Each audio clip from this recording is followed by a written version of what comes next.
எதிர்காலத்தை பற்றியுள்ள பயம், வருமானத்தை பற்றியுள்ள பயம், தனக்கோ தன் குடும்பத்திற்கோ ஏதாவது நேர்ந்து விடுமோ என்ற அந்த ஒரு குழப்பம், தனக்கு யாராவது ஏதாவது ஒரு வகையில் தீங்கு செய்திருக்கிறார்களா,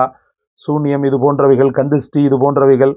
நமக்கு ஏதாவது பாதிப்பை ஏற்படுத்தி இருக்கிறதா என்ற ஒரு குழப்பம் ஒரு மனிதனுக்கு ஏற்படும் போது அல்லாஹு ரபுல் ஆலமீன் அவனுக்கு தரக்கூடிய அந்த மனோபலம் ரொம்ப முக்கியமான ஒன்று சகோதரர்களே. அந்த மனோபலத்தை அல்லாஹு ரபுல் ஆலமீன் எதில் வைத்திருக்கிறான் என்று பார்க்கும்போது அற்புதமான ஆயத்துல் குர்சியில் வைத்திருக்கிறான். முகமது ரசூலுல்லாஹி ஸல்லல்லாஹு அலைஹி வஸல்லம் அவர்கள் கூறுவார்கள், மன் கரா ஆயத்துல் குர்சி ஃபி துபுரி ஸலாத்தில் மக்தூபா. ஒவ்வொரு ஃபர்லான தொழுகைக்கு பின்னாடியும் ஒருவர்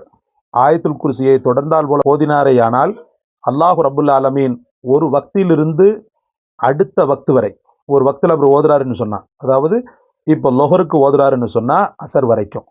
அசருக்கு ஓதுறாருன்னு சொன்னா மகரிப் வரைக்கும்,